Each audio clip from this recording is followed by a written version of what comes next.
Okay, thank you so much for inviting. Welcome to KDR TV, Mheshimiwa Anthony Kibagendi. Thank you. We are very much privileged to have you today.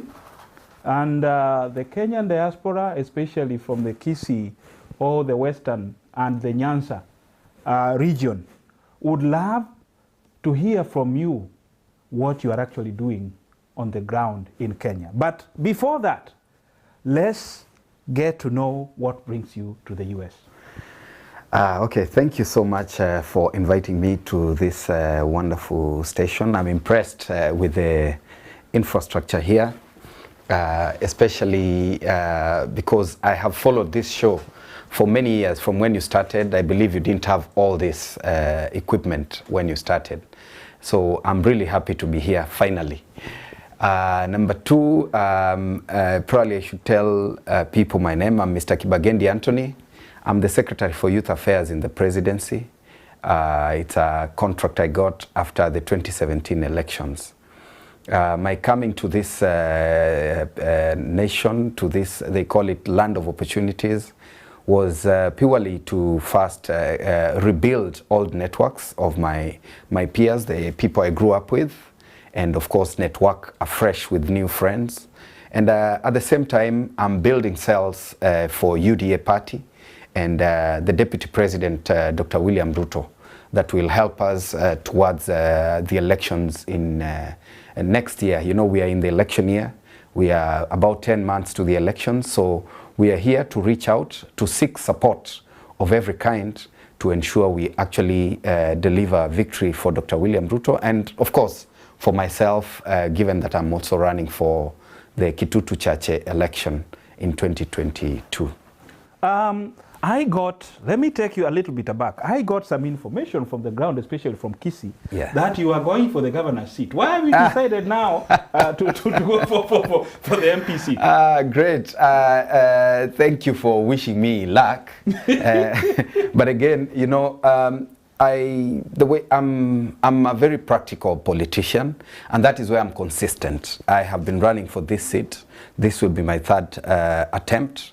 And this time round, it will not just be an attempt. I'm going for it. I'm certain we have put up very good strategies. We have a very good team. We have made tremendous progress on the ground. And I'm certain that this time round we are winning. Of course, I have intentions of running for governor later on, after I have built massive networks across the county. Yes, amongst the young people in Kisii County that are 40 and below, I can say I'm one of the most networked, both at home and even here in the diaspora. But still, I don't think I've not gotten to the point I can say I'm ready to actually run for governor. But of course, we'll have influence on who becomes governor in 2022.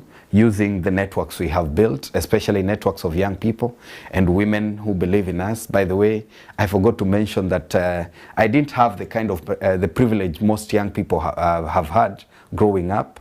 I was raised by a single parent, my mom, and that has endeared me extremely to especially the women folk and the young people across Kisii County.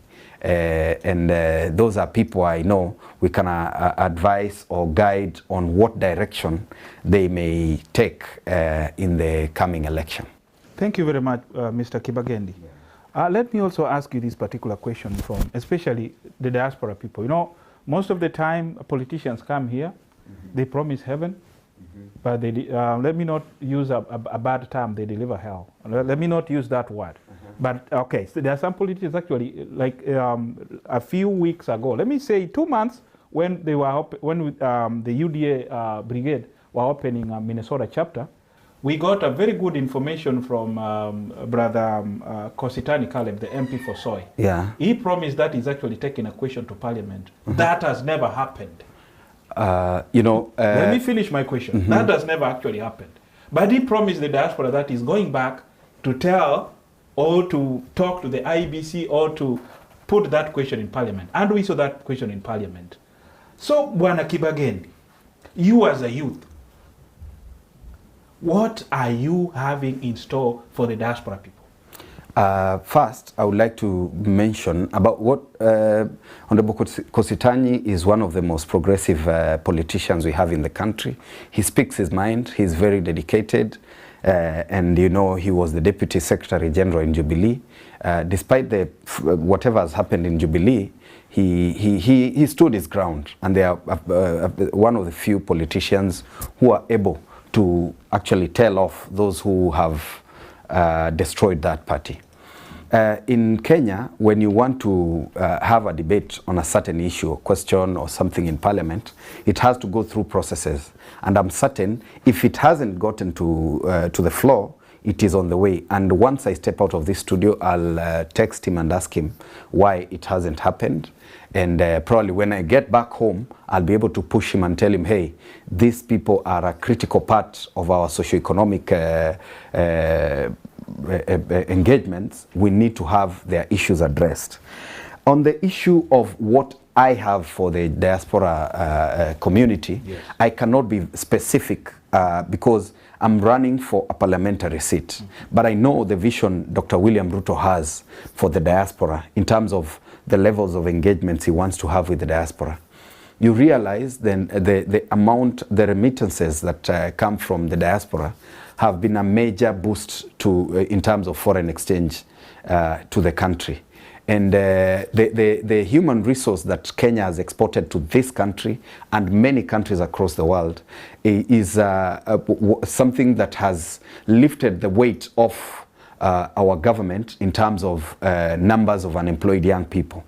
Because a bulk of the people in the diaspora that are working in the diaspora are fairly people who are energetic, people who are, let's say, below 50 years, and they're doing a lot of work, so they are able to send quite a huge chunk of their earnings to Kenya. And what I've seen Dr. William Ruto plan with the diaspora, number one, is on issues of representation. Dr. William Ruto is seeking to engage the diaspora on matters representation, where he's asking people in the diaspora to run for political office in Kenya.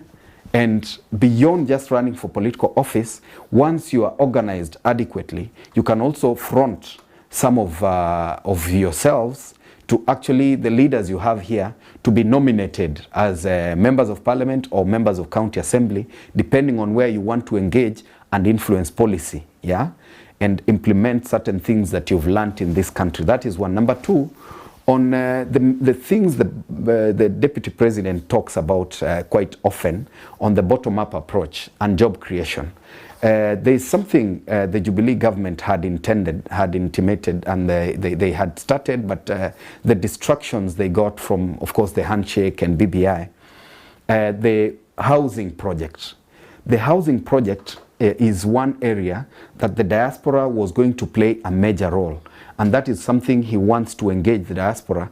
Those in the US, those in the UK, those in other parts of the world, to come together and help government, instead of literally borrowing money to actualize those projects. He's looking at the diaspora because of the financial muscle, let me call it that the diaspora has. If you come together and let's say like in Kisii County, you identify the project because Kisii County was going to get about 3,000 housing units, yeah? If the diaspora can take up 1,000 or 2,000 units and say, this is our investment, we are building these ones, and then the government gives you what we call a government guarantee, 10 years government guarantee, you build those houses, people buy the houses, you get back your money. Of course, at you make something, yeah. And of course the community buys houses at a subsidized rate. Mm-hmm. And you know, that can be replicated in Kiambu, it can be replicated in all these other counties. And like I was in Dallas the other day, I met a community of leaders or diasporans from especially the Mount Kenya region. They have about 700 people, and they have a cooperative movement there. We call them Chama in Kenya. and it is doing very well. Those people can actually invest both in the Mount Kenya counties or even in Nairobi, including even yourselves. You can invest in Kisii or Nyamira County, or even in Nairobi or Kisumu, where you think there is, because it's an investment, you can look at where you can quickly recoup your investment. That is the second. The third, the exposure the diaspora has had is that you people have the industries here, the opportunities that are especially in what I can call the value chain, the agriculture value chain, from the production, yeah. We've been making a lot of noise about what I can call the GMOs. And really, I've been in the US. It's my first visit to the US. I've realized one thing that is in abundance in the US is food. Yeah? And hence, we need to embrace what the rest of the world is doing. Get into, bring these things, and we have enormous production. You realize Kenya in the 80s and 90s and even the early 2000s, we were the main exporters of a bulk of agricultural products. But now we have become a consuming nation. We buy from Tanzania, we buy from Uganda, groundnuts come from Malawi, you know, beans come from Zambia and Malawi, and of course there is some production, but it is not adequate to sustain our population and export. So I believe you guys have learned a lot in the agriculture and the entire value chain, and how to add value to agricultural produce. That is some area, again, you people need to calm down, and the Deputy President has demonstrated that he would like to engage people who can invest. You know, when there is overproduction of tomatoes in Kenya, it goes to waste. Nobody thinks about going an extra mile to make tomato paste, make tomato sauce. That is why we have a lot of American products in our shelves, a lot of products from South Africa in our supermarkets. Here you call them stores.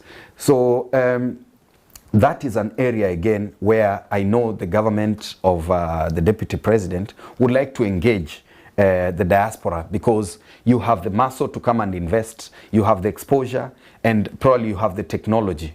And some other areas that we are looking at is in what I can call information technology, where Kenya, for a long time, they say is the hub of ICT in innovation yeah. in Africa. Yeah. So that is again one of the areas that you, the diasporans, will of course take advantage of.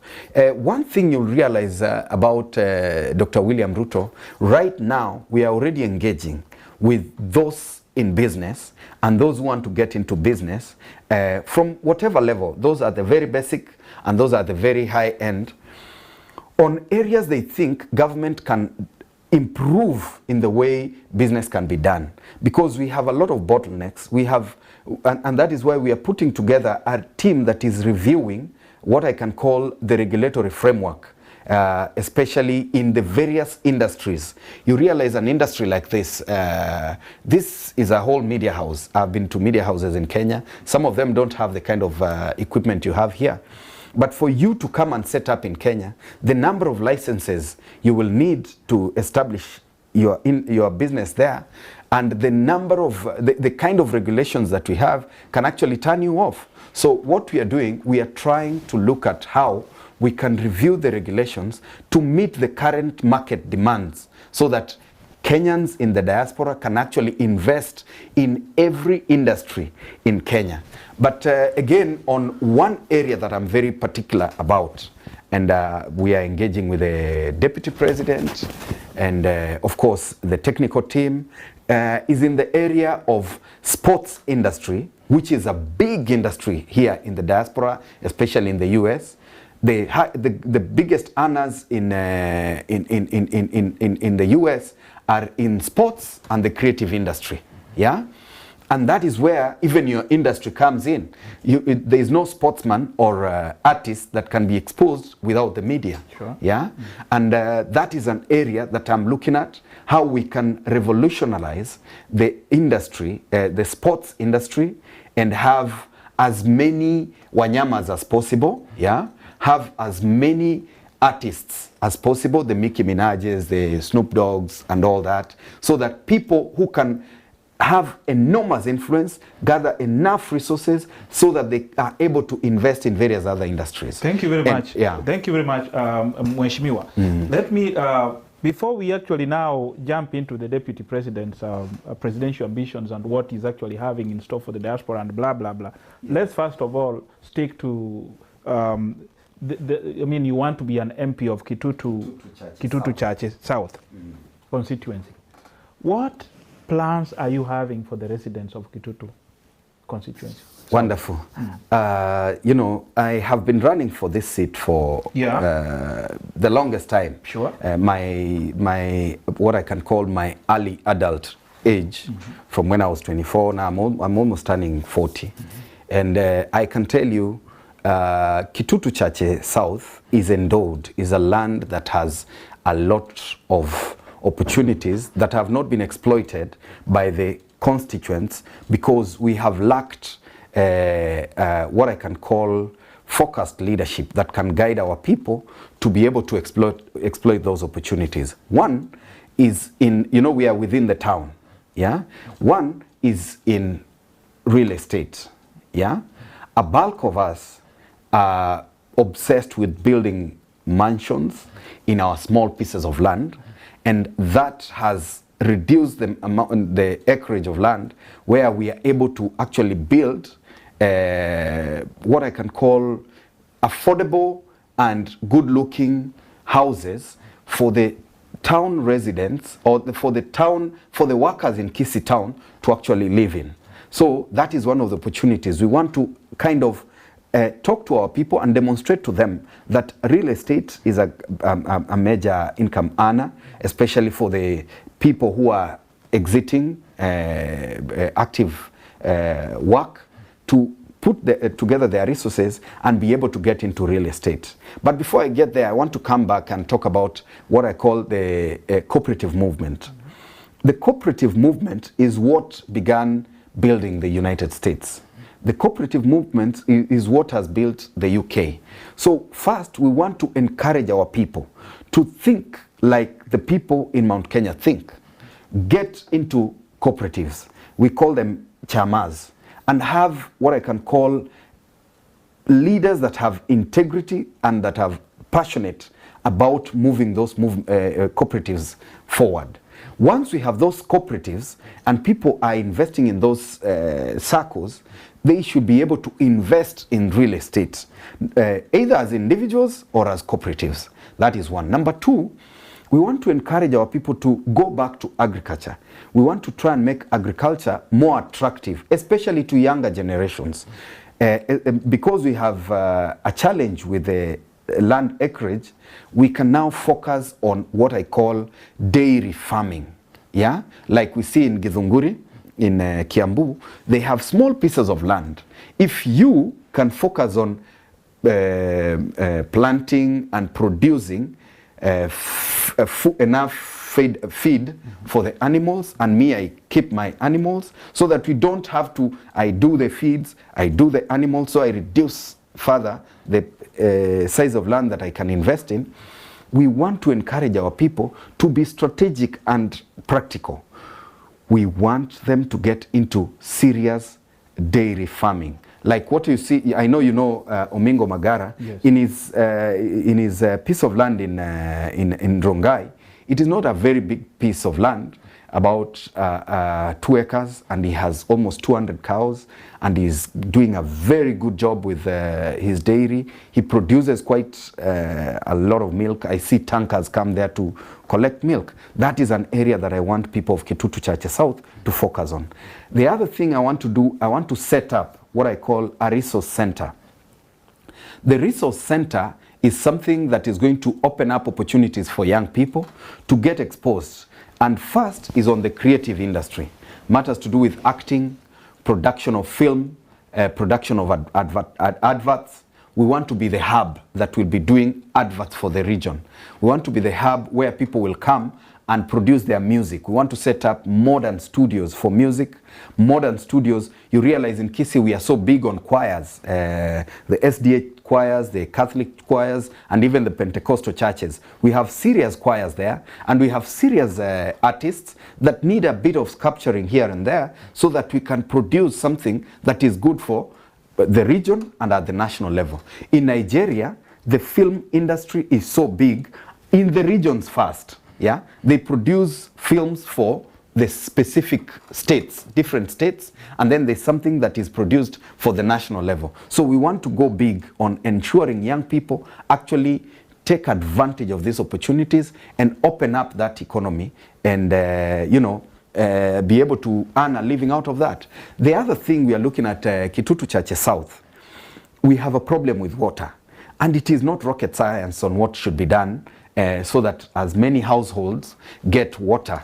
We are looking at first drilling boreholes in the high areas, let's say like in Nyamataro. We go up a place called Nyakobalia. We drill water up there, have proper tanks, use modern equipment, and have the water flow down using gravity. And then we can have, for those who can afford, we can pass the pipes along common areas. People can pull the pipes to their homesteads. And again, we can also have what I call water kiosk, where those who cannot afford to pipe the water to their homes, they have central places from where they can get, they can access clean water for their domestic use and probably even for their animals. The other thing we want to do for the people of Kitutu Chache South, we have roads. You realize Bonchari has the best roads in Kisii County. Bobasi too has pretty good roads. So Kitutu Chache South, what we want to do, and of course with the help of my incoming president, Dr. William Ruto, we are looking at tarmacking. There's a road that that goes through Rio Toigo all the way Raganga all the way and goes all the way to Bonchari. We are hoping to tarmac that. There's the road that leads to my home from Nyamataro through Matoke SDA all the way. It goes round and comes down from Nyabururu, and there's one that goes all the way to parts of Bonchari. Even that, we are looking at tarmacking that one as well. There is the road that starts at Nyamataro all the way to Kanunda and down all the way Nyamorenyo and all those other areas. We are looking at tarmacking that one. There is a road called this place just after Nyambera. It just slipped my mind. Down there, you go up as you go to Nyatieko. That road needs to be repaired. And then there are other feeder roads within Kitutu Chache South. We have roads like, there's one in parts of Nyatieko that leaves Getare and goes in all the way. Even that one, we are looking at tarmacking it. Beyond just tarmacking, we are looking at improving, because we have resources in Kera, we are looking at improving them to be all-weather roads that can be there for 2-3 years before they can be repaired. We invest aggressively in ensuring we have proper road networks. So the production, even in tea, there are a few of us who are grown tea. Avocado has become a big business. Those roads will be able to help our people improve on that. The other thing we want to do on matter sports, we want to have at least 2 or 3 stadia.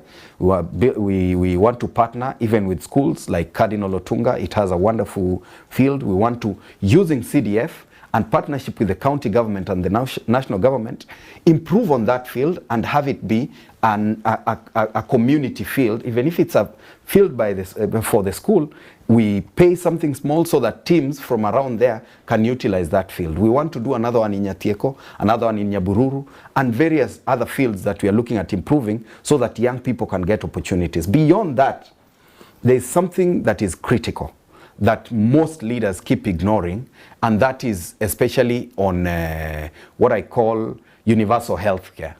My priority is to ensure anyone above the age of 50 gets enrolled in the National Insurance NHIF, yeah? National Hospital Insurance Fund, so that when they are ill, when they are sick, their costs of medical care is subsidized using that card or is paid for in full. Because I'm one of the victims. My mom has been ill, and I can tell you, it takes a lot of money to ensure she gets proper medical care. So we want to also encourage our people to get into that scheme and be able to get proper medical care. And of course, we have the border issue that we want to organize them to get into SACCO, improve on discipline, improve on the saving culture, improve on how the county collects revenue from border because it's a big industry. And then we also want again to encourage our people to become a walking community, because diabetes, blood pressure, and all these other, I can call them opportunistic diseases are coming up because people have become, can I call them lazy? Distances that people used to walk, nowadays they take border. Yeah? So as a leader, I can tell you, I have a friend called Honorable Osoro. He's the MP for South Mugirango. He started planting avocados. And everyone in this community, in this constituency, are planting avocados for export. Yeah? So what I'm saying is, if we have leaders who demonstrate leadership in a certain way, believe it or not, that is what the rest of the community will follow. So we have a myriad of ideas. We have so many ideas that on areas we want to improve in Kitutu Chache South, especially on education, because education is what kind of balances the equation between those who have privileged upbringing and those are from poor families. On education, matters to do with bursaries. You realize right now it is not a very fair way of distribution on bursaries. We are looking at ensuring we start with the very poor. We go to the orphaned, we start with the orphans, we go to the very poor, we go to the single family. We'll ensure everyone actually gets bursaries. But we must ensure where a parent can chip in, yeah, that person can get a certain fraction. Where the parent cannot actually put in anything, we ensure these people go to school. Yeah, like right now I'm here in the US, but I'm receiving a lot of WhatsApp messages. So my daughter is going to university, or this young man is going to university and he doesn't have parents, so we have to come in and do a lot of mchango. Yet really we have CDF, and CDF, a fraction of CDF should actually go to bursaries, especially for higher education, post Form 4 education. Thank you very much. If you give me a day, 24 hours, I'll tell you all that I would want to do for Kitutu Chache South. I see that you have lots and lots of information actually. You want to offload them. It's okay, it's a process. Definitely we'll work with you till the end. Till the end. So the best option is we'll continue actually collaborating with you, with the KDR TV crew on the ground, so that we can actually see some of your projects you are proposing here today. And you have also told us very well that you want to coordinate, especially with the diaspora people, so that they can also be part and parcel of this. Absolutely. This issue has been very elusive. I'm sitting here with one of the representatives of the UDA party. Yes. And these guys actually work very hard. They do. For you guys. Yes, they do. Unfortunately, after the elections, you kick them out. So I don't know. They are never kicked out. Yeah, they are kicked out because they are not in the equation. What happens, probably what happens is the levels of engagement go down. And yeah, okay. But now what I'm trying to say is this. You know, like for me, I'm certain the amount of support I'm receiving from the diaspora, both, can I call it financial, and you know, the diaspora has enormous dependence back home. Like a bulk of my constituents have, every family in Kitutu Chache South has someone in the US or in the UK or in Dubai. They are the ones who send support to pay school fees, to pay, build my house, medical care, and what have you. So for me, why I'm engaging with the diaspora is first to demonstrate to them, like you've asked me, what do you want to do? Is those things that I want to do. That will provide better services for their families. So that the dependency level comes down. They have more savings to invest. You get? That is one. Number two, I told you I'm working closely with the Deputy President, who constantly talks about the diaspora. How do we engage the diaspora? How do we ensure the diaspora is engaged in this? What is the diaspora saying? That is why he keeps sending teams here. The other day we had Kositani and Honorable Kimani Ngujiri and Madam Veronica and a few others. Before that, there were others who came. I have also come. I'm building cells here in various cities and states. And another group will be coming. And there is another official who is up in North Carolina. He'll be going to California and all that. And we are extremely organized. We are not doing things the way it used to be done. So the kind of engagements we are having right now, we are hoping we will build, politics is about building relationships. And it is these relationships that can help us actualize the ideas that we've put down. And so there is no way, like the officials we have right now that are doing so much for the party, putting teams together here, supporting programs that we have down back home. And then when we cross over, now we drop them. Yeah, that is exactly what has can I tell you?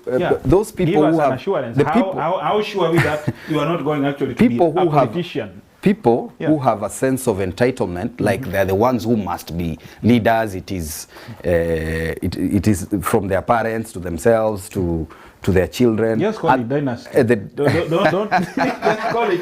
They have that sense of entitlement. They never are grateful. That is why you see they keep betraying everyone everywhere.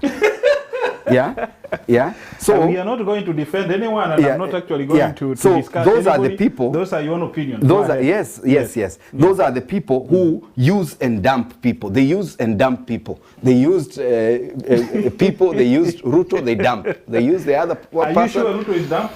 Yes, I'm certain. I work in Dr. William Ruto's office, and I can see the frustrations we are going through, and I believe the whole world can see the challenges we are facing. But what I've come to realize, this kind of frustrations, that is the path to the great, what I can call the great ordination. And Dr. William Ruto may be facing challenges in this journey, but I can tell you there is something I want to demystify, especially to the diaspora. The assumption that there is an arm back home called a system that can actually take a victory from here and give it to someone. I've been, when I was in Houston, when I was in Dallas, both in Arlington, I've been to a few cities in Texas. I've come here to Minnesota. Yesterday I was meeting part of our community, and they're saying, we are supporting Dr. William Ruto. I haven't seen this kind of enthusiasm anywhere.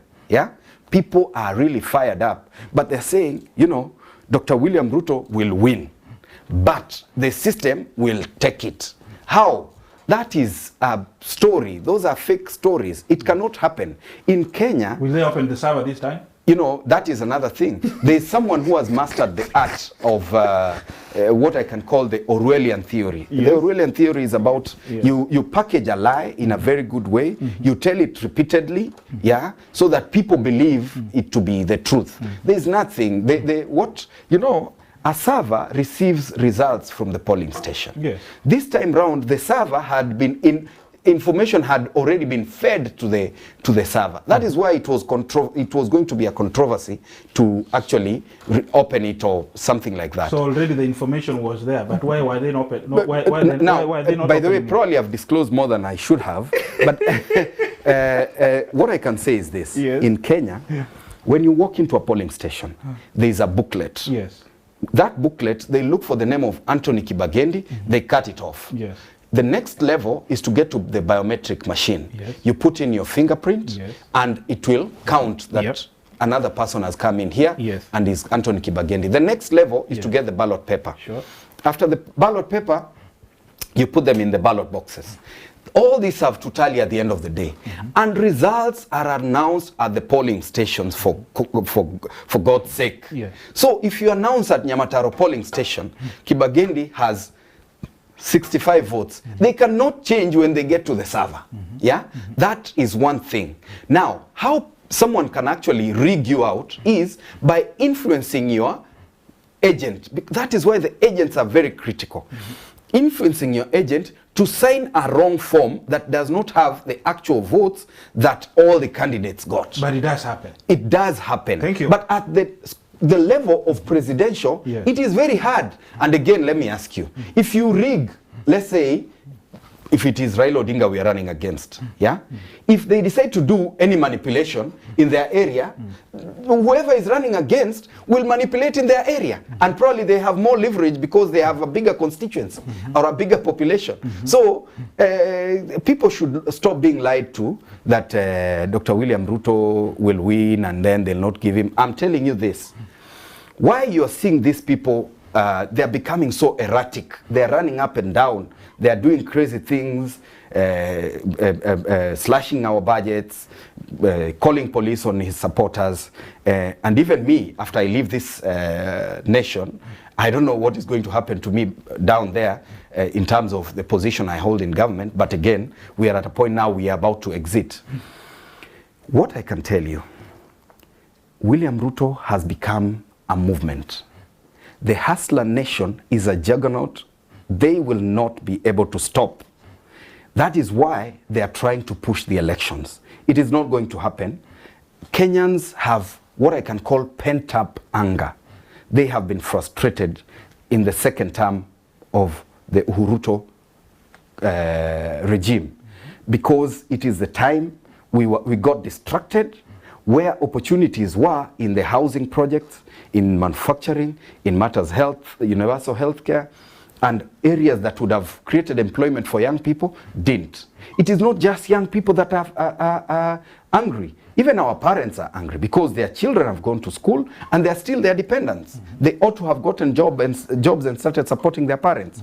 So this, number one, Dr. William Ruto, I can tell you, like they say, power is in communication. Yeah? Power today is in the way you articulate your message. He has managed to convince masses. He is no longer a tribal leader. There are people who say, oh, Rift Valley and where. William Ruto has cut Coast. He has cut Ukambani.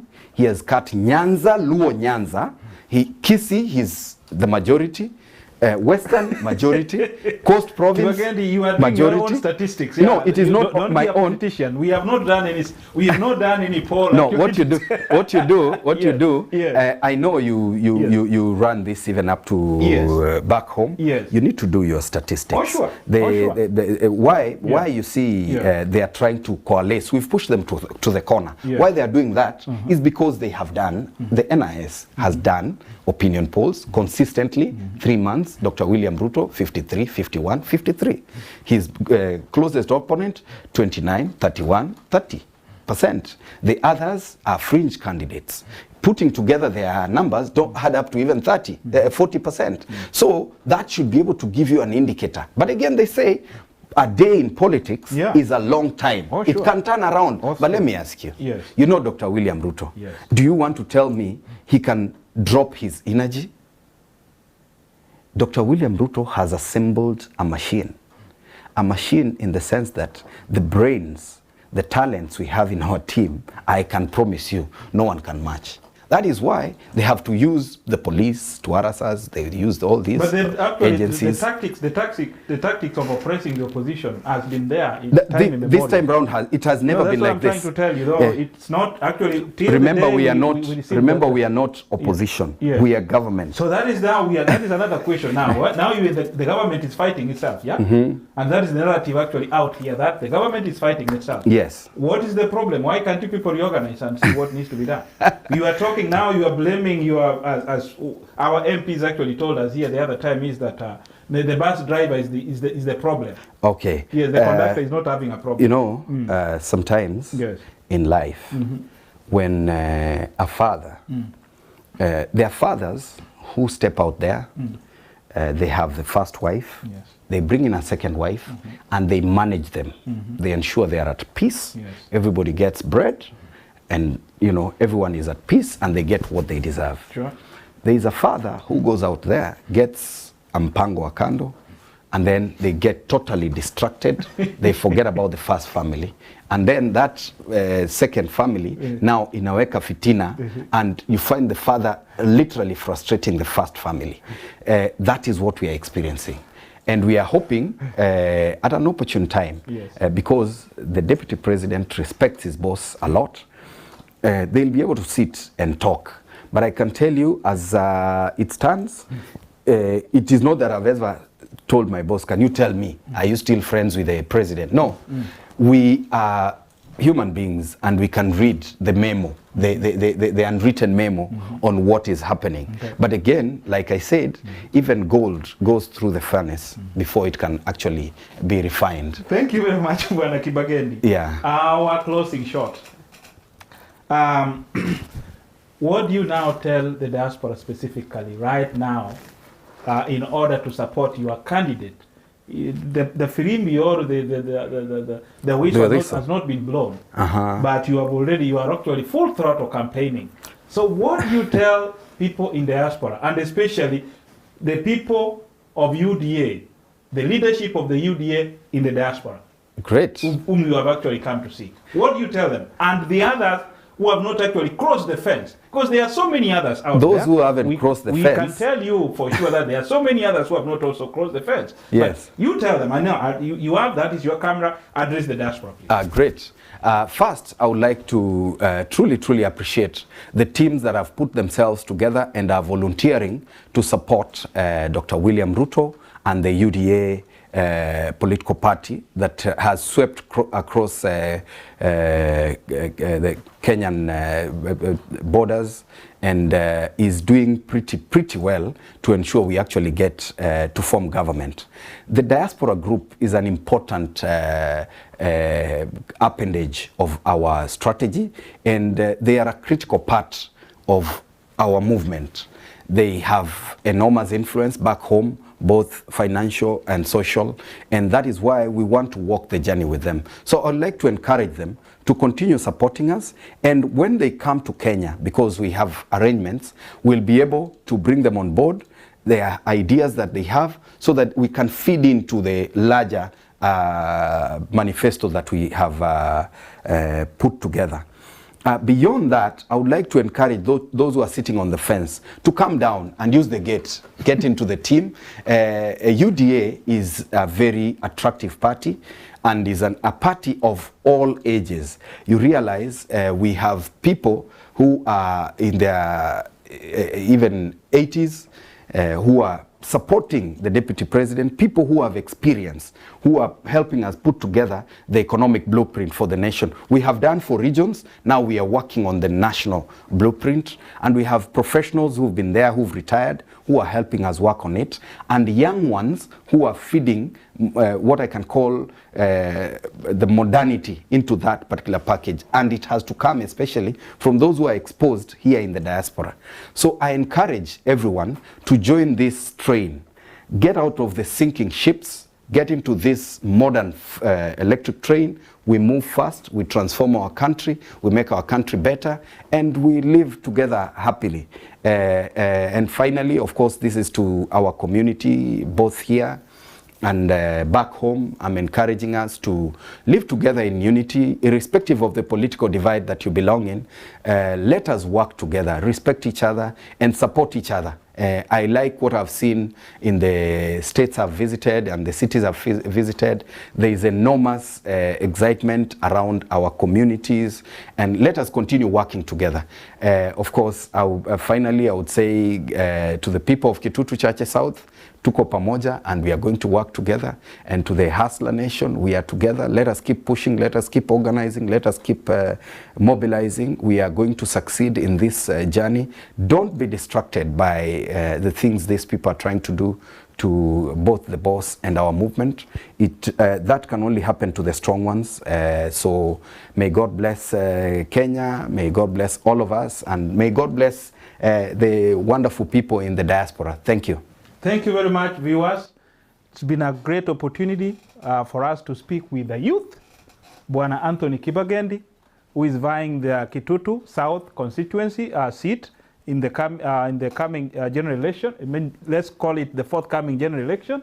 And he's trying to articulate so many issues, especially on the Hustler Nation, which he belongs to. The wheelbarrow. The wheelbarrow party, yes. And next time we'll definitely also bring him so that we can also ask him more questions. Just because of time, we shortened the interview, but we'll continue engaging them. Both the Hustler Nation, we don't know whether they call it now NASA or ODM or whichever other party actually out there, so that we can ensure our country grows together in a good direction or in a proper manner, so that we cannot actually have any issues as we approach the general elections. So for all the viewers who are not, who have not subscribed to KDR TV, please subscribe, send messages, give us suggestions, critique us. We are very ready actually for you. And for Mr. Anthony Kibagendi, when you go back home, greet for us our people, tell them we are actually trying our level best to come so that we can build the nation together. We are trying our level best to assemble all the arsenal to ensure things are actually going to run so smoothly, especially during the general elections. And we'll also be doing so many debates. We are planning even to have a constituency debates. We want serious contenders actually to come forward and tell us exactly what they are planning to do for their constituents. Thank you, Bwana Kibagendi. Till next time, Mungu akubariki. Wonderful. Very proud of you guys. Thank you very much. Keep it up. Thank you very much. Asante sana. Karibu sana. Okay.